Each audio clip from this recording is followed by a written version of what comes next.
Good evening. Today is Monday, October 21st, 2024. This is the Bridgeport Board of Education's Facilities and Finance Committee meeting. I am Akeisha Casimir, the chair of the committee. We'll take roll call at this time. Mr. Benahan? Yes. Thank you. Ms. Tahiba Bain? Ms. Bain? Okay, and I am Akeisha Casimir. Today, we only have a couple of things on the agenda. I just wanted to make sure that I mentioned that I've been having a really great experience with the CAVE finance workshops that have been going on. So I will talk just a little bit tonight about one of the workshops, which is called Best Practices for Financial Oversight. But we'll get right into the agenda. The first item on the agenda is approval of minutes from the September 16th, 2024 meeting. Is there a motion to approve the minutes from the last meeting? So move for Mr. Benahan. All right, I will second. Mr. Benahan to accept the minutes from the last meeting. And Akeisha Casimir, I second. All in favor, say aye. Aye. No objections, no. Motion passes. Thank you. The next item on the agenda is an update of the facilities master plan. Would that be you, Mr. Garcia? Mr. Garcia. Okay, so this will be a brief update as we're, right now in the midst of the facilities master plan. So there's two courses that we're taking right now in parallel. One is the demographic study, the other is the facilities assessment. Demographic study, I know that data management just got them the PISIS data. So they're going to be reviewing and updating that stuff. And then on the facilities assessment end, we did our final walkthrough last week. So we're starting to get the assessments back. We're starting to review those along with Jane Studio. We got several meetings set up. The team was going through things this afternoon. We're just making sure that things are labeled accurately, that the schools are labeled accurately. Want to make sure that, there's no discrepancies there. And then we're digging into the data itself. One of the interesting things that we discussed with Jane Studios is that they never seen so many tier ones in terms of eminent needs for the district. Several other cities throughout the state of Connecticut have completed or are in the middle of their facilities assessments now and their facilities master plans. And, you're talking staggering numbers in the hundreds of millions of dollars. For instance, I know that Milford, I believe, is in the $400 to $500 million range, and New Haven was somewhere in the $800 million range. I'm going to say we'll probably be in the $1 billion range. With that said, we continue to do everything in our power to make sure that we're stabilizing the district. We don't take anything for granted. We don't wait for the data to act on it. We've been acting on it since day one. We've utilized the ESSER funding along with grants and capital funding to stabilize the district. We feel that we're probably in the best situation we've been in a very long time due to those investments. That $23 million in ESSER really came in at a clutch time for us to sort of do the things that we needed to keep us in line, along with the city's allocations and capital over the years, which Mr. Newell could talk to. We've done a lot of things to stabilize and sort of enhance the situation we're in, but we've got a long way to go. The facilities master plan, as it comes together now with both these studies sort of being combined, is really going to give us that roadmap, and it's sort of going to solidify what that 5-10 year outlook is going to look like for us. So we have our 5-year perspective in terms of capital that we have laid out, but this is going to really help us to cement those needs and really put into light what we need to do as a district. Because we have to make hard decisions. We got to make strategic decisions moving forward. And now we have the documentation to really substantiate all of that. So that's really the facilities master plan update. We're still you know, I know PJ shared a chart with you guys last meeting. That chart is the same as it was. You know, I think that we should keep this on every facilities committee for those little things that those incremental steps we're taking, we can update you on. I know we have another meeting set up for this week, with some board members to start to review some of the data. And we'll start to put a calendar after this first go round. We'll put that calendar together that will have not only board, but city council and community involvement. So everyone gets to understand exactly where we are and they can ask those critical questions. Because, you know, the number one thing about facilities, you know, we pride ourselves on transparency, and this is a perfect opportunity to educate folks on exactly what's going on in the school district. Any questions? Excellent. Yeah, I believe that I will not wait until the end of the meeting for us to ask questions. We will ask questions after every facilitator, as long as people stay respectful, respect one another, and we stick to the point, make our point. I think that things will go smoothly. I'm going to start with the committee members. Mr. Benahan, any questions for Mr. Garcia? Thank you, Madam Chair. I don't have no question, but I have a comment. Mr. Garcia, only thing I can tell you, like always, thank you for everything you do and your team. I really trust you 100% because I know you always trying the best for Bridgeport Public School and be sure to save money. And you and your team do an amazing, great job. So I don't have questions for you because I trust you. Thank you for everything you guys do. Thank you, Mr. Van. That's it, Madam Chair. No more questions or comments. Thank you, Mr. Benahan. Mr. Garcia, I mirror every single thing that Mr. Benahan just said. Now, I want to get a good picture of this. When you say that Bridgeport probably is going to be in the billions, does this mean that that is what it's going to cost to make the repairs, like the immediate stuff, like the asbestos and all that other kind of stuff, and bring it up to ADA compliancy? Does that include everything, including ADA compliancy, or are you just talking about just to bring it into where it's safe for the kids? So the order of magnitude, the entire number will say, will reach $1 billion, I feel, you know, just looking at the studies that are coming in, right? But that is something that we're gonna look at over a 10-year span, right? So we're gonna have our tier ones that we're gonna look at and start to make some critical decisions based on those data points. And then we're gonna lay this out over 10 years. So this is really a 10-year plan for the district, but it gives us a very, very good, insightful look at exactly what's going on. For the folks that I know you've been on tours, I believe you two gentlemen have been on tours, and I know that there's community members that have walked buildings. We have touched every single textile, mechanical component, everything in every single building. So we understand, I mean, we had a good understanding, but now we have an intimate understanding of exactly what's going on in this district. The good thing is that we've made strategic investments. We've also done some things to save dollars with our energy conservation and things in that nature, and bringing in grants. So we're going to keep chipping away and tackling those issues through our savings, through strategic grants, things like that. So those numbers will decrease over time. But the fact of the matter is that this district has gone a long time without a very clear focus on what the needs were in the facilities. And I understand that when we talk about a school district, we say the classroom, the student, the teacher. But we have to provide that environment for the teacher, the student, and we have to be respectful of the taxpayer. So right now, this study is going to give us the ability to really focus in and keep everyone up to date on what's going on. You know, I've been chasing after the facilities master plan for a very long time. I'm hoping that we do those executive updates as needed yearly or every other year. So we stay very, very focused on where we are. And as we make investments, we take those off and we show where we made that investment so people can understand what we've done over time. But this is a long, hard road for us. This is a 10-year plan. This is something that we're not going to be able to tackle all at one time. But there will be a lot of tier ones because of the lack of investment in the school district. With those billions that you talk about, does that include at all building brand new schools, or we're not talking about that? We're not talking about that. And I think our number is going to reach $1 billion.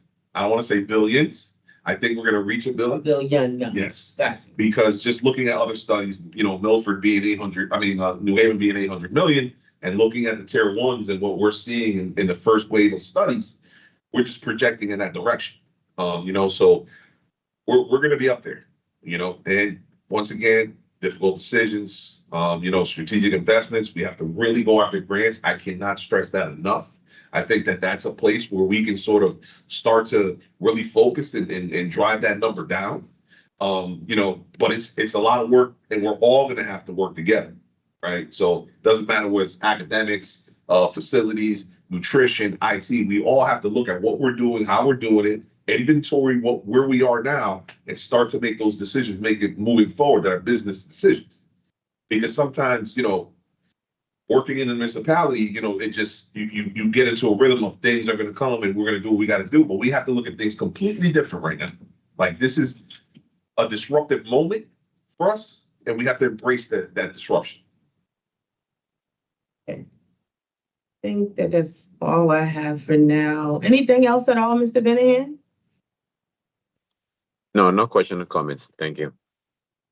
Okay, excuse my back to the audience. I'll open it up for other board members that have any questions, or any questions for Mr. Garcia.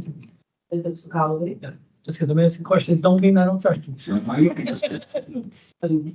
Yeah, can you describe what the typical walkthrough looks like so the community can understand better what we were looking at? Absolutely. So, it's we have mechanical engineers, structural engineers, architect, myself at times, Mike Zirkle on every single walkthrough, board members. And we start the day, we look at the envelope of the building, which is the rooftop, windows, doors, walls, external structure. We look at the mechanical components. We go into every single classroom. We look at the utilities. We look at everything to sort of categorize where we are with things. And then what the team from Jay does is now they start to assign a code to what they find, whether it's, good standing, needs repair, needs immediate replacement. And that's how we drive down our tiers. And then there'll be 3 to 4 tiers, depending on where we end up grading things. And then we start to make decisions based on that. But assessments take 1 to 2 days, depending on the size of the facility, sometimes a half a day. Our older facilities sometimes move a little bit faster because there's not many moving parts. But when you get into some of our new buildings, you're talking about VAV boxes. And I think, I think there's a couple of photos you'll see folks in the ceilings actually going into VAV boxes and getting a sense of what's what. But it's a very intense study, very well done. I'm glad that it's an outside agency doing it because it tests our perspective on what we see, and it gives us a good baseline. And can you describe the significance of what a tier 1 tier? Okay. So we'll start with tier 1 because I think that's where our shock factor came in when we started reviewing the first wave of studies. Tier 1 is things that need to be done immediately, and you're going to see a lot of tier 1s in this just because of the fact that we haven't had sustained investment. Sustained investment doesn't have to come just through capital. It comes through energy conservation. It comes through grants. It comes through capital, and it comes through making the right decision. Right? So sometimes a decision you make is going to cost you downstream, right? We have to think about every decision. That's why when I say that as we move forward and we start to unroll the facilities master plan, it's not just a facilities thing. It's not just, educational thing. It's everyone. We have to look at how we're moving, and we have to move in the same step in order to realize any efficiency we can. Because like that, once again, we're driving down costs and we're making business decisions. And tier 1s, tier 1s are matters so pressing that they should be addressed within a year. Should be addressed immediately. But everyone's version of immediate, right, based on your fiscal nature. So we may have a lot of tier 1s that we're just not going to be able to get to. We're going to have to start to pick where we see that this is a safety issue, a life safety issue, a health issue, and we take those on first. But the good thing is that what we're seeing in some of these tier 1s, we've started addressing some of these issues. So, we feel confident that we're moving in the right direction. So, once again, it's going to be sticker shock when we see it, but we really need to come to grips with the reality. I think it's one last one. Can you explain how our schools got into such a state of disrepair under every facility director and well, it's not directed directly towards you. Yeah. I know the answer, but I just want to highlight the answer. There's a couple different things, right? So the ideology of how you operate is one, right? The other is the fiscal nature of the city, right? The fact that if we don't know what we're gonna get in capital every year, you can't plan. Right? If there's years that you don't go to bond or you only bond to a certain capacity, that has an effect, right? So your 5-year plan, you may lay it out in 5 years, but that 5-year plan may become a 10-year plan based on those different factors. So the fiscal piece is one. The other is how you approach it, right? So when you look at what you're doing operationally, so for instance, when I was here last, we had 186 custodians. Life was good, right? We covered every shift. Our overtime was at record lows. Everything was great. I come back, we had 120 working, budgeted at 150. We're able to get it to 160, but we're nowhere near because we know we need 174 to cover every shift, right? So we know that. That's just a fact based on the best practices in the industry. So when you look at what happens over time, you start to make adjustments and shifts based on your staffing levels, based on where you are fiscally, and all of those things now become unwieldy and you can't get your arms around it, right? Because now the simple things that you would think should be done can't be done. You just don't have the wherewithal. So you're constantly chasing after things, and now things start to become in disrepair. Now, mind you, when you look at the district, when the Gibson Group did their audit of the district, they called for 190 something custodians, and they wanted like I don't know 45 tradesmen. I've got 20 tradesmen for one of the largest school districts in the state of Connecticut, 4 million square feet. Now, I'll take those guys any day of the week over 50 guys that aren't dedicated, but those numbers just point to things that are going to come up later because we're not able to get to everything. So the daily maintenance of things becomes a challenge. Now we sign a lot of maintenance contracts trying to stabilize the investments that we've made. We've made sure that we back those up with service contracts with the manufacturers. So we're not losing those investments. Because once again, when you look at this, you got to look at it like it's your dollar, right? So the taxpayer needs to feel comfortable that the decisions we're making are the right ones. And it's not just fixing something, but it's fixing it and making sure you don't got to go back and fix it again. Like the one thing that I constantly harp on all the time is that we're not doing anything twice. We don't have the time. So over time, the ideology of how you approach the work, the fact that the investments aren't there, and the fact that every time there's a cut, facilities is the first one. So over 10 years, facilities has gained $200,000 over 10 years.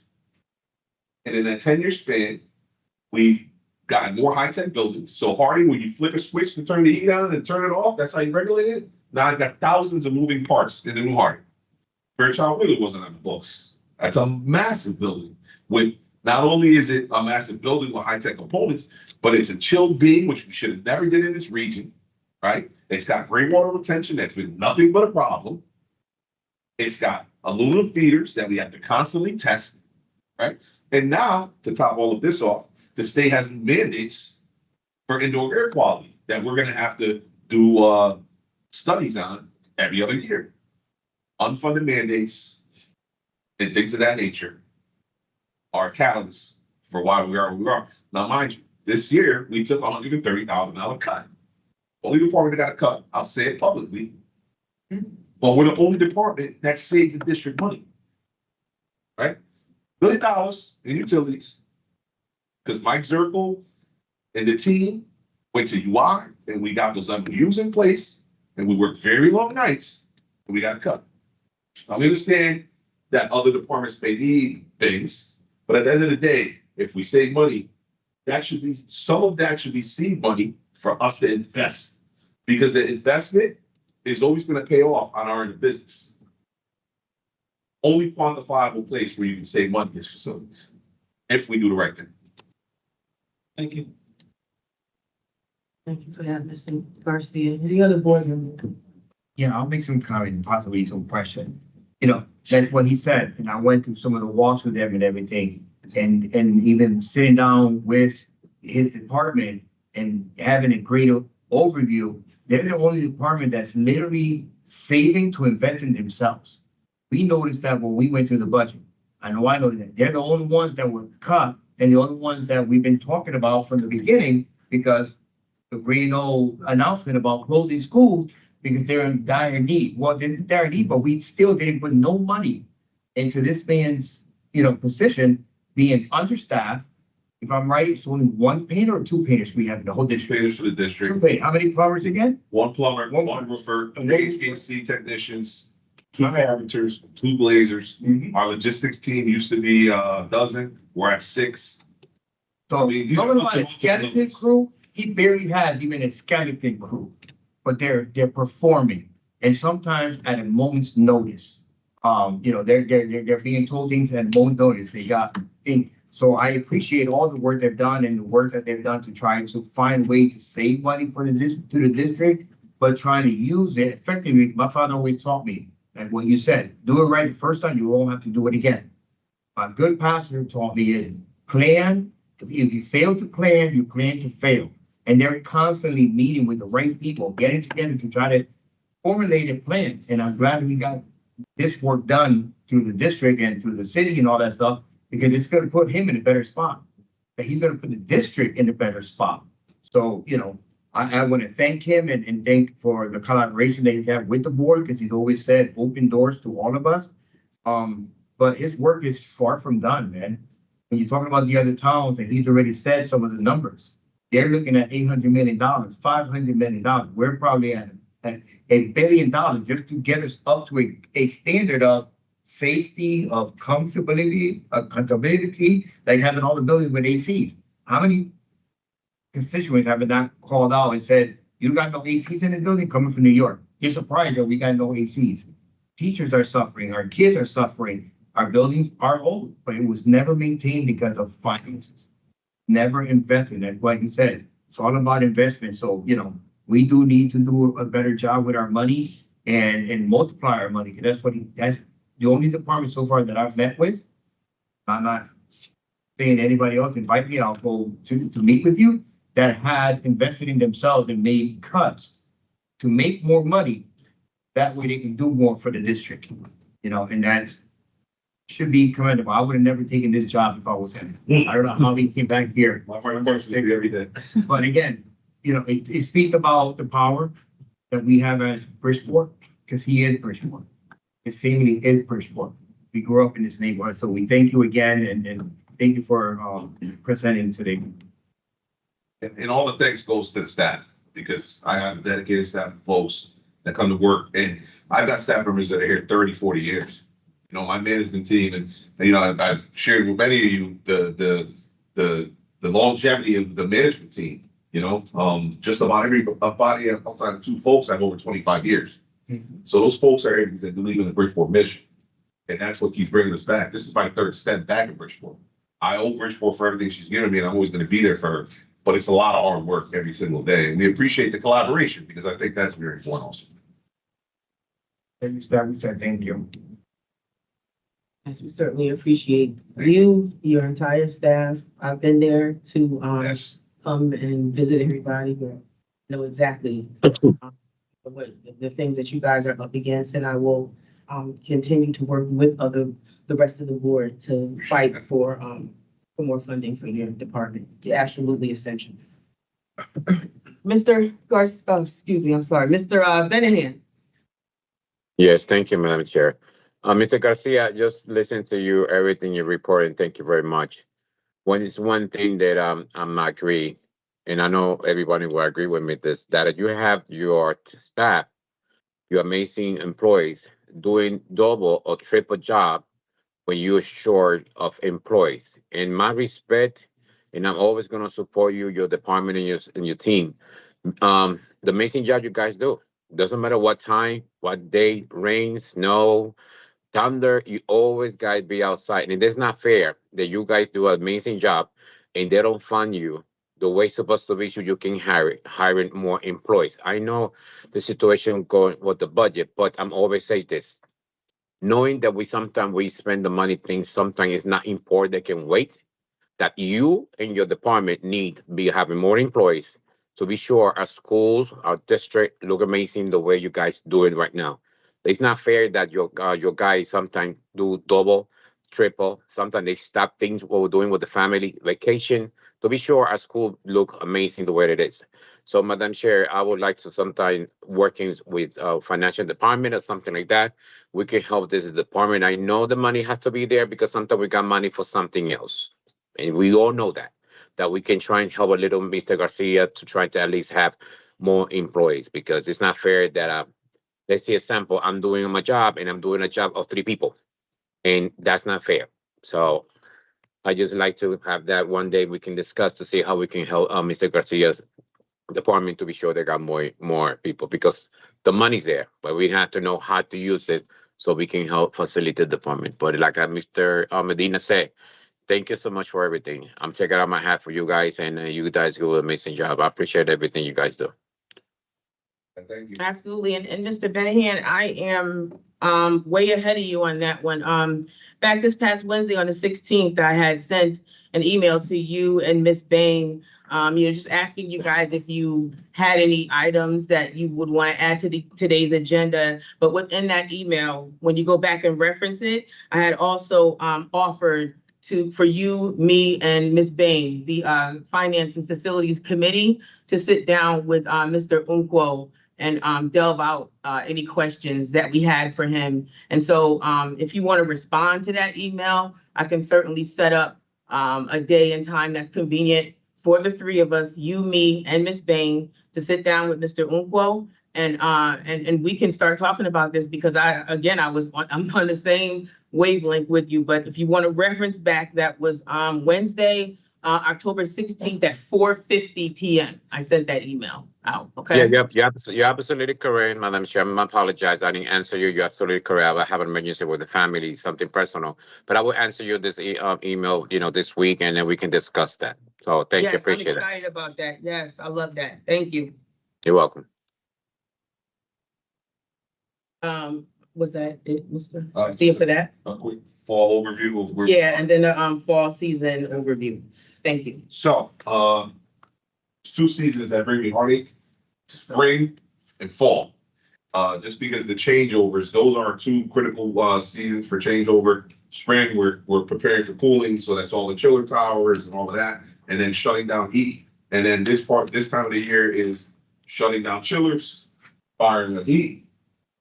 So this time of year, especially today, you get 100 complaints. Too cold, too hot. Last week, turn my boiler on. What are you doing? This week, can you turn on my AC? Unfortunately, due to the size and complexities of these systems, you don't have that on demand where you can turn one on, turn one off. We just can't do that, because you're literally taking down heat, or you're taking down cooling in order to provide heat through the same utility. So this is the time of year where we constantly get calls, and I feel bad because I can't do anything. Mm-hmm. But we always want to bring that information to the board. So if you get calls from constituents, you understand that we're just in that shoulder season. So fall, it's not only about the HVAC, but it's also the changeover. We go from cutting, our logistics team goes from cutting and trimming to now we're moving into fall cleanup, which is leaf cleanup. And then we also prepare all of our equipment for snow.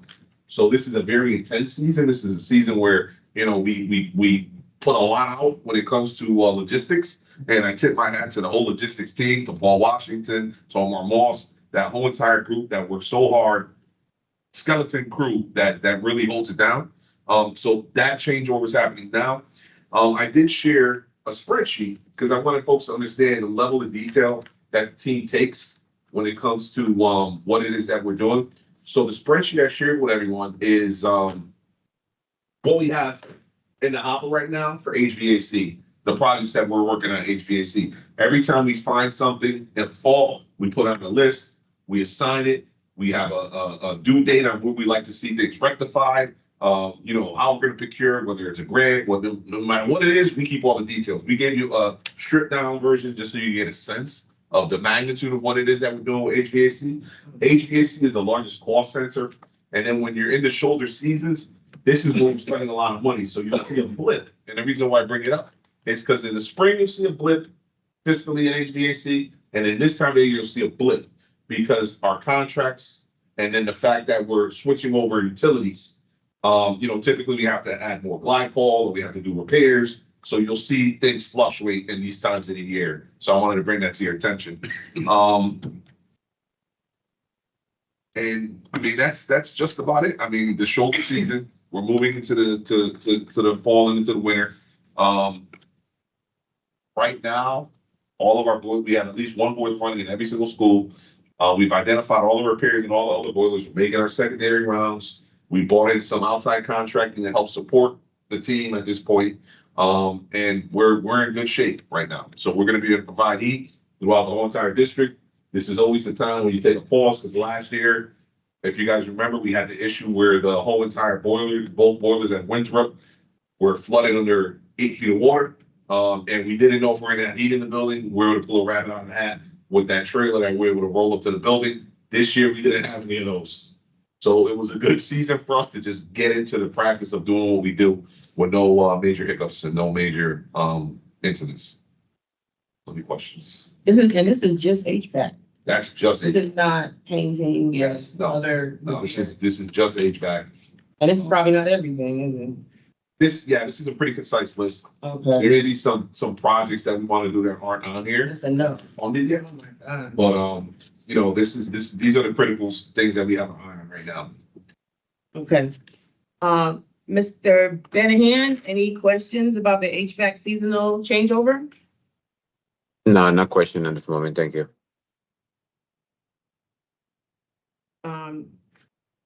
No question, just a comment. I remember, I think that we talked about Barnum School one time when it was the last season, when it was, Yes. we were complaining that the air So conditioning didn't let come me touch on. on that.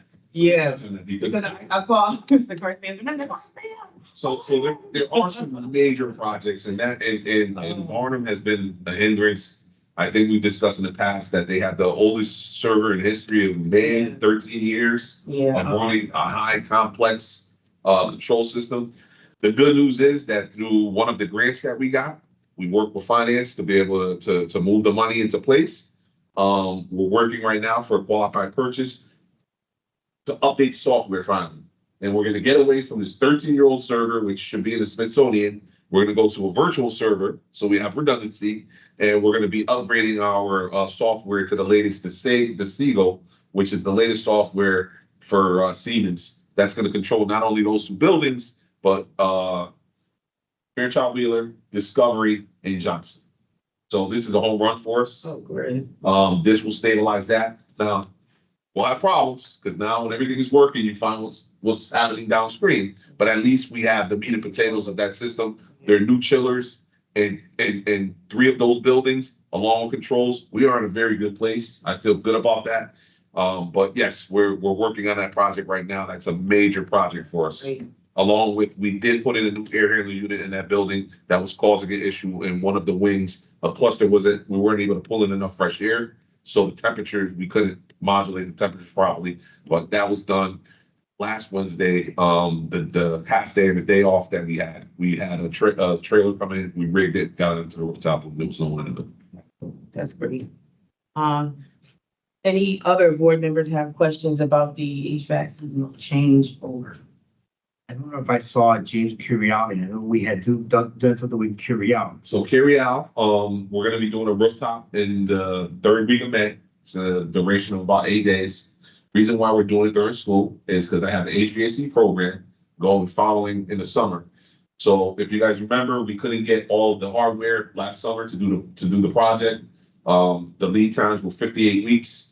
So we'll have all of the equipment has started to arrive. So we're on track to do that project over the summer. So our start is early June. We start in earnest, full scale, the day after school. And right now we have projected end date of tail end of September, but I think I'm gonna be able to make up some ground on that schedule as we look at it. So we should be up and running with that system by the beginning of the school year, hopefully. So that'll be done. So it'll be new rooftop, completely new HVAC system in the area. That was the final project through yes, sir. Any questions? Thank you. How many schools do we currently have without AC? think it's easy to answer how many we have when they see it. It's probably like 14, 14, oh, that's it? yeah. Wow. Yeah. So, and okay, now, how boilers, what's the average age of our boilers? So the good thing is, if you guys remember about 2 summers ago, we had that massive summer where we did 11 chillers and 10 boilers. We've closed the gap over the years. The one thing with City Capital is they've been very consistent when it came to boilers. So we're in decent shape boiler wise. Bassick is on its last leg. We're holding that together with gum and duct tape. But we're in decent shape boiler wise. We started moving towards a KN boiler, which is a cast iron condensing boiler, very high efficiency. It's very robust, American made, and our guys have been trained and certified in it. We're trying to standardize across the board when it comes to anything like boilers and chillers, just because there's so many different languages, it becomes very difficult. And then in the district, we have 5 different control systems. We're down to 2. We're down to Siemens DeCiego, which is the new one that we're putting in. And we have the legacy currently in place. And then we went to Tritium Niagara, which is Distech. So our guys are well versed in both those languages, and we're able to efficiently work on things, along with having control in the office. Mike Zirkle now can queue into a building that has the controls up and running and make adjustments. So not only are we making adjustments for comfort, we're also making adjustments for energy conservation. So if we know on a weekend things aren't happening, we're dialing things down. We're increasing temp by a degree or 2 in hallways to save a couple dollars. Because believe it or not, those two degrees here and there make a tremendous difference across the district. So Mike has been dialing in every individual school, and we hit a roadblock. We, circle back and then handle it later. But with spreadsheets like this, nothing falls through the cracks. Thank you. Sorry, I'm so long-winded. No, this is really good. This is what it's about, right? Is informing the public and informing everybody. Mr. Benahan, any questions about, what Mr. Garcia just shared with us about the, HVAC seasonal changeover? No, no question at this moment. Thank you. Okay, what I want to ask is the rooftop solar systems that I see on buildings. Yeah. Do we have any on any buildings? Yes. Which ones? I'll have a list for you guys next meeting. Okay. But that is the next evolution for us. We're finalizing the last couple schools for LED upgrades. That'll be complete by the end of the year. Right now, we're focusing in right now on the Renew America grant for the smart schools, because that right there is going to be a game changer for us, because we're going to granularly be able to manage both Marin and Johnson. Those 2 will have solar packages attached to them. So there'll be a rooftop solar mounted solar array at Marin is what we're focusing on for Marin. And then what I'd like to do is solar carports at Johnson. Reason being is that we're doing these projects and I want the kids to see something. I'm a firm believer that we need to start educating students in sustainability. Yes. I mean, even to the point where I'd love to see one of the academies in Fairchild Wheeler become a sustainability academy. Yes. Because that is the way of the future. Mhm. And we need to start building up the next cadre of folks that are going to start to do this work. We're seeing the gap in the workforce in terms of sustainability, but that is the one place where, once again, we can save money, we can have an effect on the budget. But yes, right now, I did a presentation a couple months ago with Green Bank on our efforts, and currently Green Bank has gone back to us that they're looking at doing something regionally for solar to make it easier for us to either do a PPA or a purchase through several different grants. So we're reviewing that right now, and we'll start looking at wherever we can put solar. Curial will be the next building that have solar rooftop, and then Bassick. And then we're also reviewing battery storage. There's a company, Cadenza, out of Danbury that does very good battery storage. That makes sense now.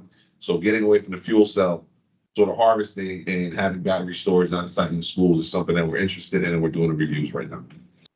So for the parents that are not homeowners or that don't know anything about rooftop solar systems, can you just give us a very quick breakdown of how rooftop solar systems work and how they save energy and money on your energy bills? So pretty much you're harvesting the sun to create energy. So the sun shines all day. Yeah, so the solar arrays are taking in energy from the sun, putting it right into your utility. And then what you're doing is you're utilizing that power as opposed to the power from the utility, saving you money. So, for instance, let's take Harding. When we designed Harding, GE had just started GE Water and Power. We signed a deal with GE Water and Power for 5 cents a kilowatt hour for energy. I mean, I don't know what it is right now. I'll get those details, but it's in the double digits right now, right? That's a 20-year lock-in. So a lot of our solar arrays, we lock in at a certain kilowatt hour cost. That's what we want to do across the district as we put out, because the thing also is you have to balance the rooftops of the buildings, right? So certain buildings, you really can't put a solar array because the structure can't support it. But if you're doing a new rooftop, you got to do solar. That's the way we're looking at it. So every time that we have a project rolling out, we're looking at it and saying, okay, we need to start the legwork on solar. And like that, as we repair, we install, we save. That's the process. Now, another interesting array that Mike Zirkel's been working on, it's like a pet project of his, is Central. Central's an energy hub. There's a solar array already on Central, but it doesn't produce enough. We feel that we can produce so much more. We have this huge footprint. The whole walkway from Central all the way out to Madison Avenue, that walkway that goes along the grass in the parking lot, he wants to put solar carports along the whole entire thing with a covered awning. So when you're walking on the sidewalk, you don't get hit with rain, and we're saving energy. So that's the kind of innovative thinking that the guys at the shop are thinking. We're constantly pushing to think outside the box. So it's something that we're reviewing. We brought that up to the Green Bank, so that they're looking at. And we've also worked with Johnson Control, company of scientists, and we have a design for solar carports over at JFK campus. Now, having designs, understanding what we can do, understanding where our savings are is a piece of it. The legwork that goes into this, it's a tremendous amount of work. So it's very difficult. So we have to pick our poison on what it is that we're going to do. So we're always trying to align ourselves with partners. So, we have a huge partnership with UConn, with the Renewable America grant and the utility, right? That's a huge one because they do a lot of the reporting for us. We get crushed under that. We don't have enough time in the day for it. So they're really a strategic partner. And right now, we're looking at the universities to see if I can bring in some fellows to help us purely work on sustainability and energy conservation. That's the goal. So we're going to start interviewing students from the local colleges to see who we can bring in and get a little horsepower behind Mike Zirkel. I've used fellows in the past when I was director of public works, and we were able to gain a lot of different things. We had one of the most impactful summers in the city because these fellows, they just have a different view on things. And, they're not clogged up with a million different missions. They can just focus in. So hopefully, I'd like to see us with at least 3 or 4 fellows. I know that I've talked to data management also, who is a partner to facilities, because one thing that we've learned is that the data that data management is able to garner has been a game changer for us in the decision making. So now when we're making decisions, we're looking at the data saying, okay, we're going to have the most impact in this building and in this program based on the numbers and what the projection is over the next 5 years. That's to the granular level that we're looking at it, because once again, those investments that we're making have to be focused and succinct in order to gain that efficiency. So I can't say enough about the work that Pete is doing over there. I agree, 100%. 100%. Let the record reflect that committee member, Ms. Taihiba Bain, is on the line. Ms. Bain, any questions for Mr. Garcia? Oh, you're on mute, Ms. Bain. And you froze. You're frozen. All right. We'll let her take a minute to get back to us. Did you already talk about the logistical? Oh, Ms. Bain, you ready? No, I don't have any questions. You asked a question about cost savings. So thank you for that. I was going to ask what would be the savings or the cost. Would there be any savings using solar panels on these buildings? So thank you. That's the question I was going to ask. Yeah, absolutely. No problem. Did you already talk about logistics? I think I had everything on this. Everything, yeah, I thought so. Got a little excited tonight, Shanahan? Mr. Bennigan, any other questions for Mr. Garcia? No question, no, nothing. Like I said, I really trust him. He do a great job. I know he trying to do the best for our district. Yes, I don't have anything else right now, Mr. Garcia, but I know that you're just an email address away if I have anything. Feel free anytime. We are 24/7 shop. So feel free to drop We us a really line. do look forward to your updates because this is the Facilities and Finance Committee Yes. meeting. So even if you can't make it, just like you did last time, just send one of your very capable team members Yes. to come down I and. give them that off. Yeah. Maybe that off. That's right. Self-care is important. I learned that at the Cave conference on Wednesday. Yeah, absolutely. I didn't learn it. It was reiterated that self-care is very important for the staff and the faculty. Yeah. So thank you very much. Any other closing arguments, any closing remarks? Just appreciate the collaboration. And we know that we want to, of course, we're going to advocate for you Yes. guys to have a higher budget. I don't Yeah. understand why Listen, you were cut. End of the day, we're good if we stay, we're good if we stay the same. Yeah. We just have to innovate. Yeah, we want you to get what you need, at least to get you what other districts of this size, well, we're the biggest district, but other large districts, I should say. And I just want to make one comment to the staff. The facility staff is tremendous at what they do. They're hardworking folks, Bridgeport people. I appreciate everything that they do every single day, to the trades, custodial, management team, logistics, to the nutrition staff, because they're under renaissance right now. And what I'd like to do is at our next facilities committee meeting, because now I'm helping oversee nutrition with Kioma. I would like for Kioma to do a presentation on what he has to come, because what nutrition is about to unroll is gonna blow your mind. Okay, The goal is to have the best nutrition service in the state of Connecticut, if not this region of the United States of America. So he's very aggressive, and we're transforming things every single day. welcome that presentation, absolutely. And thank you again, Mr. Garcia, for everything. Appreciate you. Appreciate you. All right, we're gonna move on with the agenda. The next item is update of the internal service fund balance, and that presentation is gonna be by our very own CFO, Mr. Nestor Uncle. Yeah, good evening, everyone. I did email a spreadsheet, one-page spreadsheet pretty much, which addresses or updates the internal service fund. The internal service fund is actually health insurance fund. Right. If you want to know the true meaning of it. That's It's a true. health insurance fund. Mm-hmm. That's not commingled with the general fund. It's a separate fund, somewhat of an entity of its own in the corporate world. It's called somewhat the quasi entity. That's what an internal service fund is. The history is here. As of 2023, the internal service fund for the general fund for the Board of Education was $36.6 million. When we finished the current last year, which is 2024, it dipped by $2 million. Now, let's not forget, the former finance director had indicated earlier that the Board of Ed could possibly use between $4 and $7 million of internal service fund. So $2 million is quite an achievement to some degree. However, I'm going to quantify it. The reason why it did not hit $4 million is because if you look at the footnote, there is a $2.2 million, $2.2 million worth of expense that should have hit last year, but it got deferred into this year.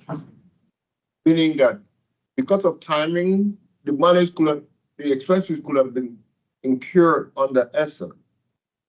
But ESSA ended September 30th. So we cannot finish, the public facilities cannot finish the project by the end of ESSA.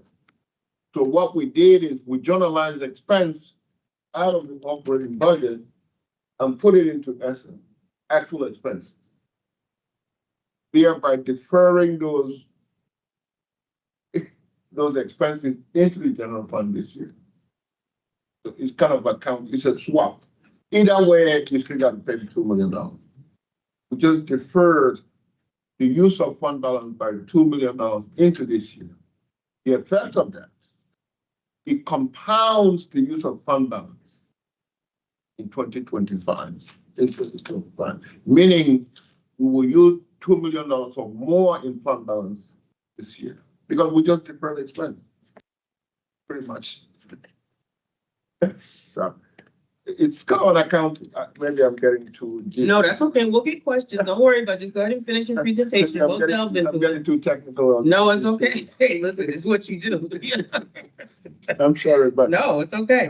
but so that's what happened. But a long story, or make a long story short, the Board of Education fund balance as of June 30th, 2024 is sitting at $34.4 million. One good thing we did, well, the state in prior year, Nutrition Center fund balance was commingled with Board of Education fund balance.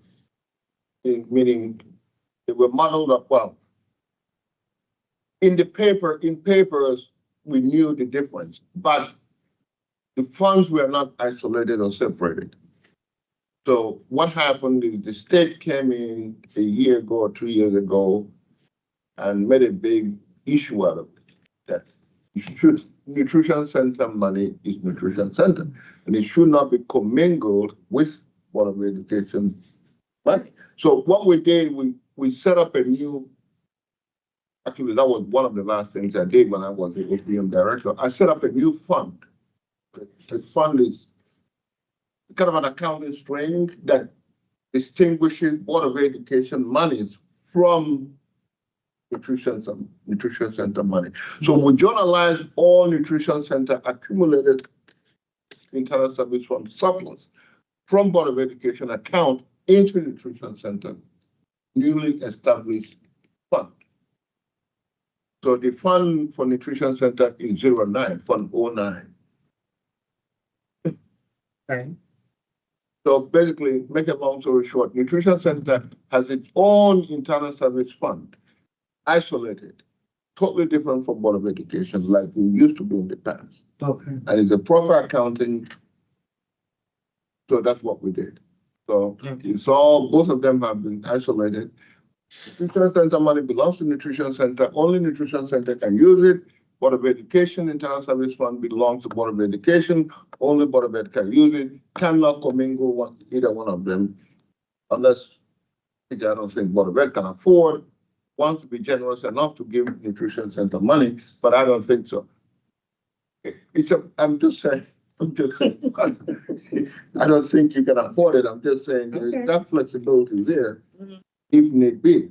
But nutrition center has enough fund balance. Yeah, you call it fund balance actually.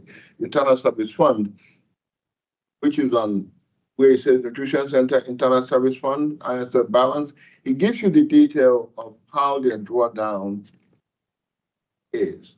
In line item number 2 under nutrition center in 2023, fiscal year 2023, they used $2 million of their fund balance to purchase equipment and replace a lot of coolers and heavy duty equipment. So, which is very good.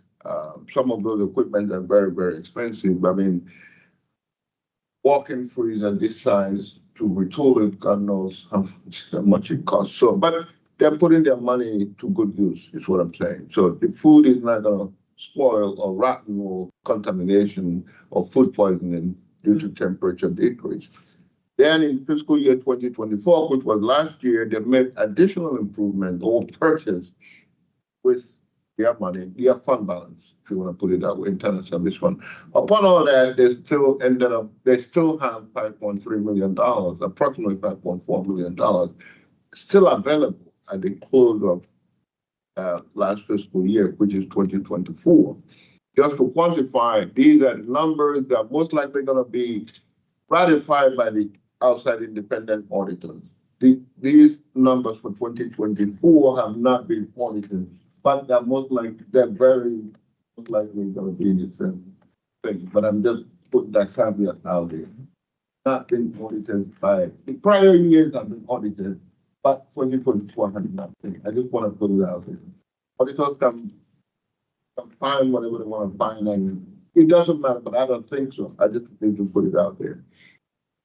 So that's pretty much the breakdown of the available internal service fund for Board of Education for Nutrition Center as of June 30th, 2024, which is the end of last fiscal year. Now we get into current year, which again, it was indicated that the ESSER and the ESSER money has ended, ARPA money has ended. The way the budget was structured, if some positions were budgeted for the full year, you can only pay them July, August, September, up until the end of ESSER. Then the city will, well, the Board of Education will pick up on their continuation. That's a burden. I guess what I'm trying to get to here is ESSER money has finished. We're still carrying some load or some financial burden that we were paying with ESSER money. It compounds the liability of using the internal service fund, and it compounds the deficit. It's more like, you know, buying a new car when you had a bonus and the bonus ran out. How are you going to continue? How are you going to maintain the payment on the car? Pretty much. But what I'm trying to get to here, you only have $36 million, $34 million in internal service fund. You're going to use about 20 or $24 million of that this year. It's a non-recurring money. It doesn't grow anymore. And once you use that $24 million this year, that $24 million gap will continue to exist in 2026. How do you fill that hole is the big question. I mean, I'm just rhetorically speaking. Right, yeah, right. Okay.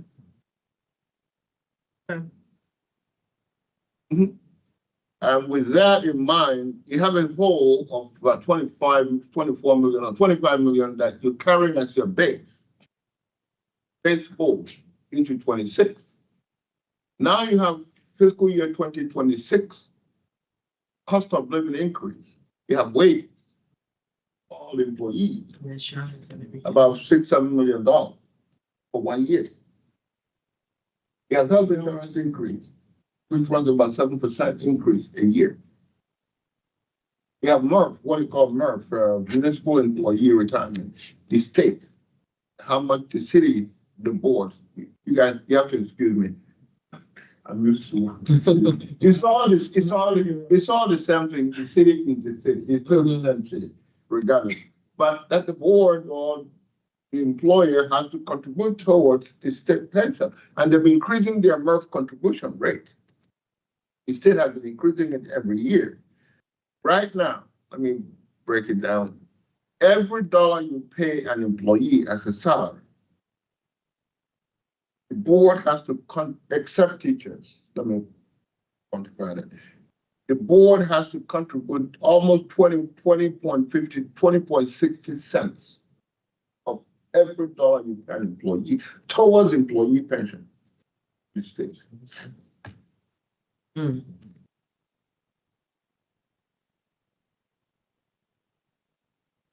Okay, are we ready for questions now?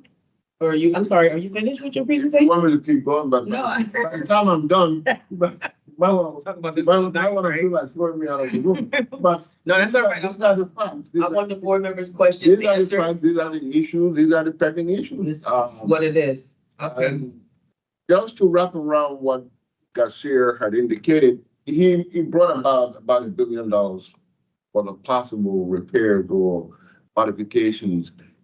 The fact of the matter is, the city, the board can the city afford $500 million in debt, okay, to fix the schools.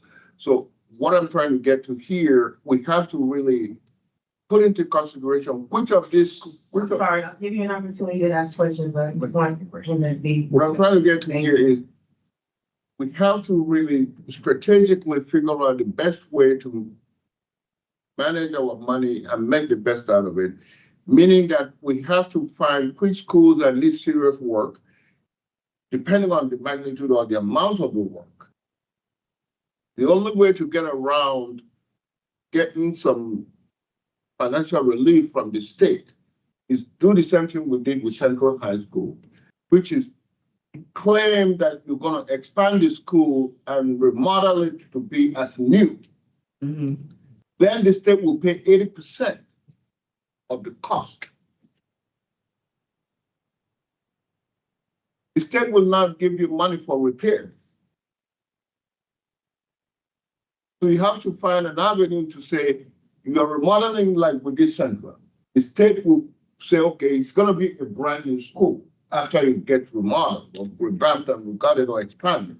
The state will, if the school is gonna, if it's gonna cost $100 million, the state will pay $80 million. The city will come up with 20 million.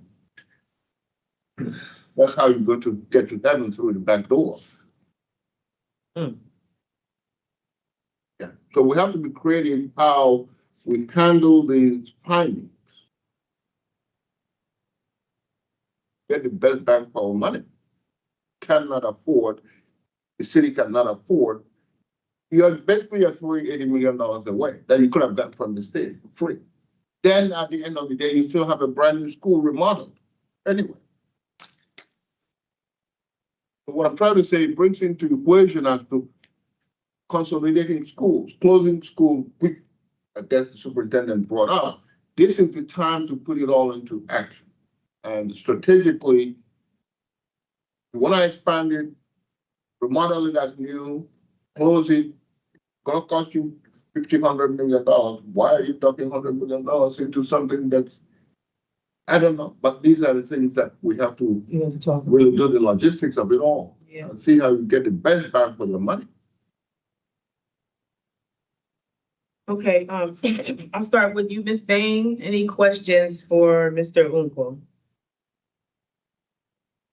Thank you, Madam Chair. Can you repeat the name again, please? I'm sorry. Just call me Nestor. Nestor. Okay, thank you, Nestor. I didn't want to mess it up. No, Okay, so it's- thank you.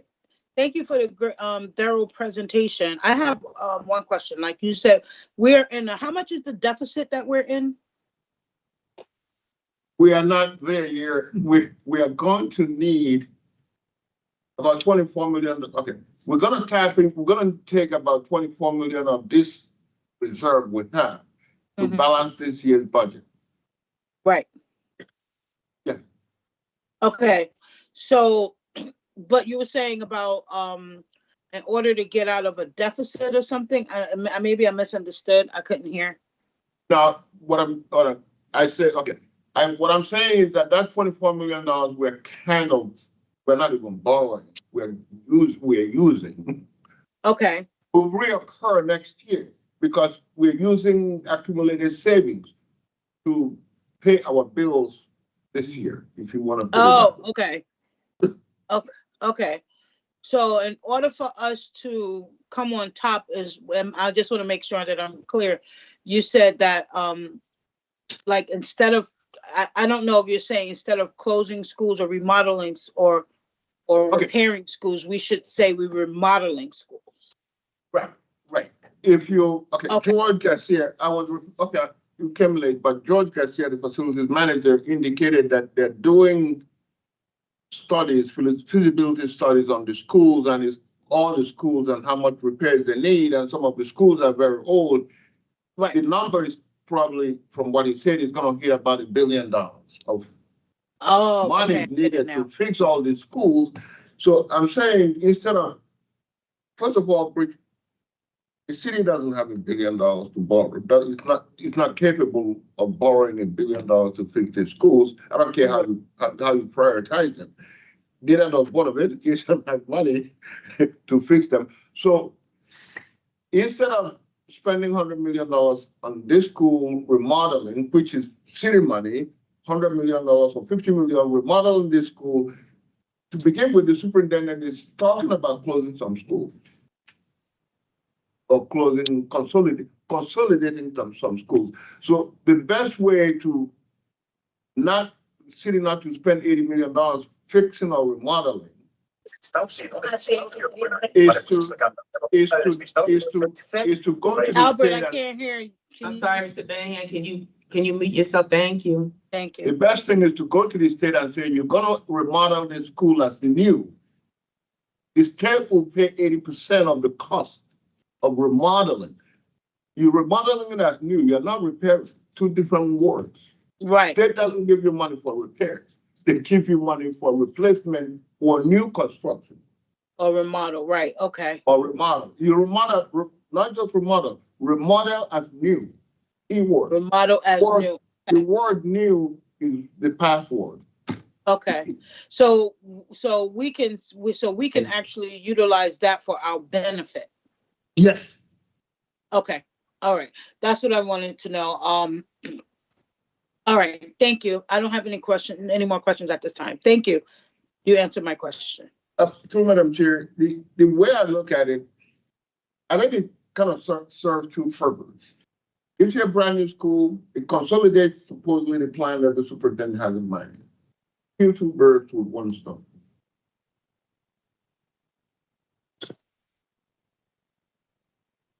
That sounds, that seems, On top of yeah. it, on top of it all, you save money because you're Right. gonna consolidate the teachers into one school, and the transportation is gonna be going to one direction, not two different directions. There is some savings at the end of the day, consolidation. Okay, so that's basically, okay, so that will be cost effective for us to do it that way. And to bring in the remodel as new as opposed to repairs. So when it comes to the facilities, and yes, I did come late and I do apologize. It was timing. This is my timing at 6:30, so I apologize. So I think, so I think we need to revisit that then. Mhm. When it comes And- to repairs and Yeah. the balance the sheets, to do the balance sheets of the repairs of the schools to the consolidation and the remodel as new. Okay, Yes. And Makes through Madam Chair, operationally is much more efficient because your heating system is much more energy efficient. The windows are much more newer. The playground is much more newer. The classrooms are much more newer with air conditioning.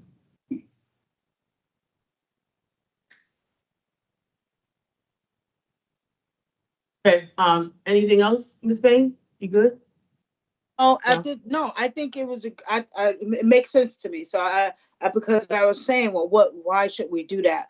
But, I thank you, Nestor, for clearing up the facts of what the facilities were saying about the repairing and the cost effectiveness of not repairing, but remodeling to new Mhm. and consolidation. So it makes sense to me because before. Yeah, because it would be cheaper to build a brand new school Right, instead of trying to get some of these schools that are in disrepair to try to get them ADA compliant.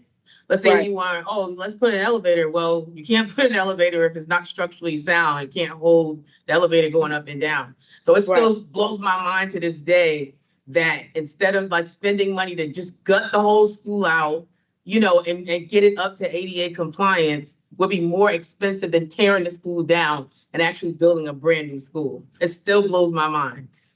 I Yeah, can't believe that. well, because I look at a lot of excavations and I look at a lot of construction and the reason why is because you don't know what you're gonna come into, because these Exactly. schools was old, outdated, and some of them have asbestos, depending on what year, and it's not structurally sound. So I can see it doesn't come from so much of the materials only, but it also would come from labor. So that's where the What cost, they that's find, why it would yeah. be a little more costly, because you're gonna need more people, more hands, and it's gonna be more labor intensive to do that than to just knock down and rebuild. So yeah, I get it.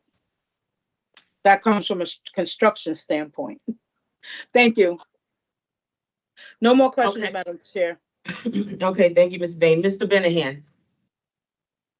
Thank you, Madam Chair. I'm going back what the Dr. Bain say about her questions, but I just want to know how much money or percent when remodel like new they give it to us and coming from the district.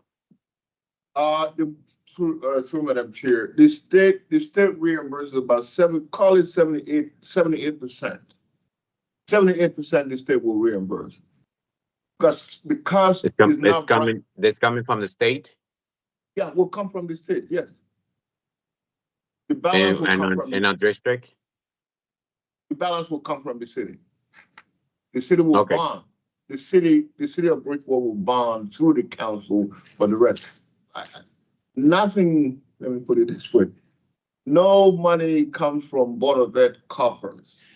No, I know that. From the money comes from the city side. The city will bond for it and pay the debt service over 20 years. Because at the end of the day, the old schools that you are abandoning, you're giving it back to the city. It comes to the city property. Board of Ed has no right to any of those buildings. So Once it turns it over. back once to the you city. turn over the keys and call it a closed door, it goes back to the city, becomes the city's problem, to be very honest with you. If it's, if it has asbestos, environmental, that is the city's problem. Not Board of Ed problem. I mean, that's just the truth. Mhm. And some of them, to be honest with you, did have some environmental issues that were turned over to the city. Yeah. Right. But Thank you, that's, sir, for your that's the answer. Yeah. Yeah, No more but question, still Madam Chair. talking- yeah, Mr. Benahan's still talking about that, though. So the state pays 78%. Mhm. Doesn't the city still have to vote, all of them, a majority vote to say it's okay? Yeah. To pay the rest of that? Then it's just not automatic that we think it's automatic. No. That's the whole thing. You have to sell the product to the city and say, you'd rather spend this money, borrow this much money, 100% out of your pocket, Mm-hmm, and fix this school. mm-hmm, Or it's better to build or remodel as new, mm-hmm. and it's only gonna cost you 20% or whatever, 22%, and the state is gonna pay 78%. It's a win-win situation for everyone. It makes more economic sense. Thank you. Mr. Benahan, anything else? No, he wouldn't answer my question. Thank you. Appreciate it. No more question, Madam Chair. All right, we'll take other questions from board members. Mr. Collins. I got quite a few if you want to build. All right, the internal service fund balance, $34.4 million. Yep. Correct, and for operating expense, available for operating expense. I just want to make sure my numbers are correct. The intention is did it say $5 million or $4 million set aside? 5 million. The city will honestly, I have to be honest with you, the city will be very uncomfortable So done. going below the threshold of $5 million because you have IBNR, incurred but not reported liability. Sorry, okay. Big rollback, okay. IBNR is IBNR. It's one written wrong here. The real thing, IBNR, is incurred but not reported. Is there accounting terminology whereby somebody could have fallen? The fact that the employee did not report that injury does not relieve the city or the board. The liability does exist. Yes. That's why it's called IBNR, incurred injury but not reported. Whenever an employee reports it, 3 months down the road, the book. What if it's 5 years down the road? Well, I mean, they will probably give you a sign that I fell and write something and come back 3 or 4 years down the road and say, guess what? That little chicken handwriting I wrote that I fell has manifested to permanent neurological damage. Now, to further expand upon that, the internal service fund is also used to cover any other unanticipated costs that may. Oh, yeah. Oh, As yeah. well, so we Oh, need to yeah. have that cushion. Oh, yeah. And I mean, have you considered going up to the statutory maximum of 2%? 6.18 million? well, I mean, we could, I mean, if you. No, I'm not advocating either way. I just want to know if it's been a consideration because I think, we could conceivably see one good lawsuit wipe out the whole thing. yeah, well, if you, through Madam Chair, Yeah. if you receive lawsuit, you're gonna have to pay for it out of current year, Correct. which, I mean, We've been real lucky. you've been lucky, but again, if you receive lawsuit, Knock on wood, sorry. you could actually amortize the settlement over years. Okay. But it's still the same thing, the only thing, it gives you a little relief, but you still gotta budget it, the amortized amount every year. Well, sorry, I'm using too many, I'm sorry, okay, let me go back. Amortized means spreading it out, I'm sorry, I'm very sorry. I'm sorry, you Yeah. can stop all day. Now I'd like to go into a little bit of we got the 5 million. Yeah. Let's assume for the moment we're holding that 5 million back Mhm. for rainy day fund, ISM. Mhm.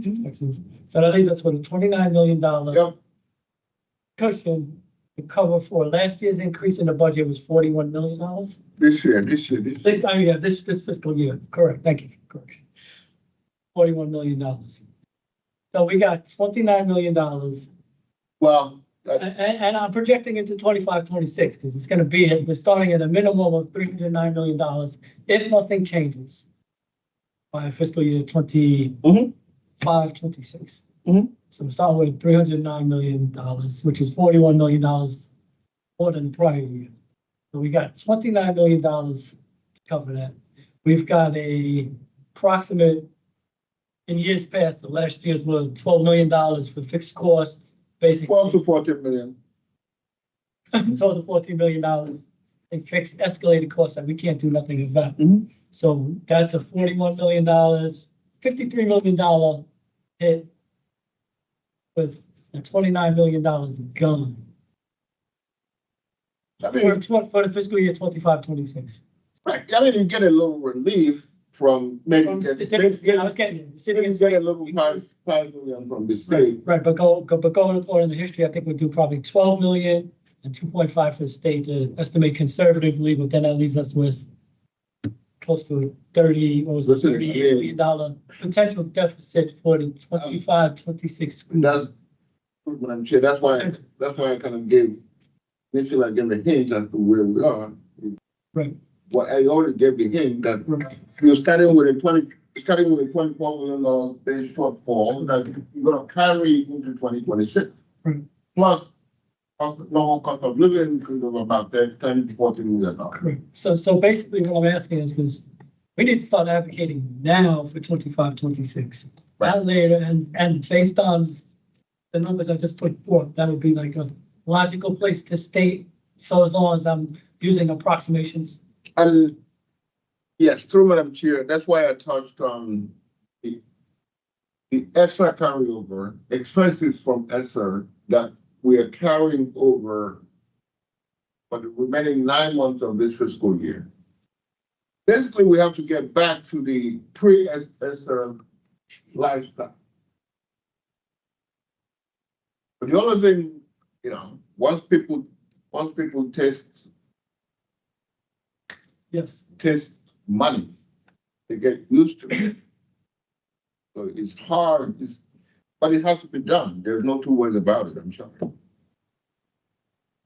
And the final thing, Basically, we need to do down the road, the board has to be strong and support whatever reorganization, management, realignment that needs to be done, or else we're gonna have serious problems. That is fact. and final thing. Mhm. I respectfully disagree with you about the capital funds and the organizational funds because CSL, we need approximately $1 billion, potentially $1 billion. The city's portion of that would be $220 million. They really don't have that either, and to defer maintenance. The buildings are in the condition they are because we weren't investing operational Mhm. costs. Mhm. Now, the city could have been invested in on a magnitude of like the Waterbury. Waterbury covers about, I think it's about $30 to $40 million more Mhm. from the tax dollars. Mhm. So let's take a roof, for example. Mhm. Roof could be an operating cost and it could be in capital cost. Rather than hiring one more roofer to repair our 33 to 36 schools, I'm not sure the exact number, and have those repairs done under the operating cost and have the city invest 80-something thousand in a roofer for those years. Instead, we're deferring the maintenance until those roofs are beyond the point of repair and need to be replaced. Whereas preventive maintenance could have saved the overall taxpayer in the city of Bridgeport that money by doing repairs as needed, because our biggest problem is deferred maintenance. Mhm. With deferring the maintenance, the buildings didn't get there over there. Mhm. Paint didn't start chipping one day Mhm. and falling off the ceilings and all that. Mhm. There was Mhm. one little chip Mhm. that couldn't be fixed because we didn't have the personnel. Mhm. That expanded. Mhm. One little leak that expanded. So the preventive maintenance would be much more cost effective and more cost efficient for the city to invest in our plant and maintenance through the operating budget, for us as a board to invest through the operating budget rather than the capital budget, because the capital budget does impact our operating budget as well, because when the city is paying off these Mhm. bonds over 20, 30 years with interest, Mhm. that leaves less money for Mhm. operating expenses throughout the whole Mhm. rest of the time. So if they're disagree, I think we need to Well, make sure, especially our newer buildings, don't get to the state where we have to come hat in hand for a new building. Madam Chair, through, with all due respect, the city, when the city gives Water of Ed money, they are supposed to prioritize. The city is not gonna, they don't look at the schools, the facilities maintenance, should spend $10,000, $15,000, whatever. $4,000, $5,000, we're gonna replace shingles when they start falling off. That's pretty good. You see shingles falling off a new roof, go replace it, or else the wind is gonna knock it off. That's a $2,000 thing. If you live it, guess what? The wind is gonna start eating into those shingles and they're still gonna start spreading or expanding. If you see a shingle, one shingle, two shingles fall off, it's not gonna cost more than $500 for a roofer to go and put a, solidify with a nail. Couple of nails, they have new electronic guns. Can't take more than 10 minutes to shoot nails all around it. But if you let it stay, okay, 1 winter, 2 winter, 3 winters, guess what? With 80 miles, 50 miles wind, it's gonna open up. Nobody watches it, what is gonna get in? So it's a minor maintenance, is what I'm trying to say. Yeah, definitely, and that goes The to, city has nothing to do with it, is what I'm saying. well, if the city were to give us like, let's just go to the $80,000 roof, just estimated, I'm sure roofer salary, the $80,000, one additional roofer for the 36 buildings or 38 buildings, whatever buildings we control. Patching up, staying on top of those things rather than doing triage. I heard Mr. Garcia say he's severely understaffed. He needs at least 60 more positions. How is he going to cover all of that? We're basically in triage every step of the way because of the underfunding on the city side of our operational costs. And of course, we as a board, we always prioritize the academics because we are a board of education. So we prioritize academics, and facilities should be a close second because the building's got to be in good shape for the kids to learn. To be very honest with you, sometimes it's cheaper to sub out a job. Sub it out to a contract. To have a carpenter, one carpenter. Carpenter makes about $84,000, $85,000 a year. Slap on the 20, almost 21% of their pension onto it. Got 120. Slap on about 28, 30,000 insurance. Got 150. For a carpenter. One carpenter, $150,000. Whether they produce anything or not, they got days off, vacation days off. Sometimes sub out $3,000. Have a company go and take care of it, pay them. It could be said for high level positions that better than 200K. No, I'm just saying. Yeah, no, I'm just saying the yeah, logistics of it. anyway, that's all I got. No, I'm just letting you know the logistics of it all. If people don't realize the cost of a position, electricians make $90,000, $92,000. That's without, now don't forget, carpenter gets overtime, the electrician gets overtime, the plumber gets overtime. Oh, and that was even including overtime. They got rack up 40,000 overtime a year. There's tag on 20% onto that overtime. And some contribution. All right, thank you, Mr. Holloway. Any other questions before we move to adjourn? Mr. Bellingham? Oh, okay, Ms. Bain, No, I'm all good. I'm all set. Thank you. can we have I will entertain a motion to adjourn? Ms. Bain? Yes, hold on, let me put it on. I entertain a motion to adjourn this meeting. This has been a fruitful meeting and I thank you. I thank you, board, member Sokolovich for, that great question. That was a great question and I thank you for it. And, I do, motion to adjourn the meeting. And thank you, Albert, for addressing me as doctor. That was really nice. I appreciate that. I'll second that motion. All in favor, say aye. Aye. Aye. Any opposed? Any abstentions? That's it. Meeting adjourned. It is now 7:30 PM. Thank you so much. Thanks, everyone. Thank you. Thank you, Willie, for being here too. I'm sorry. All right. That's the here. Yeah, right.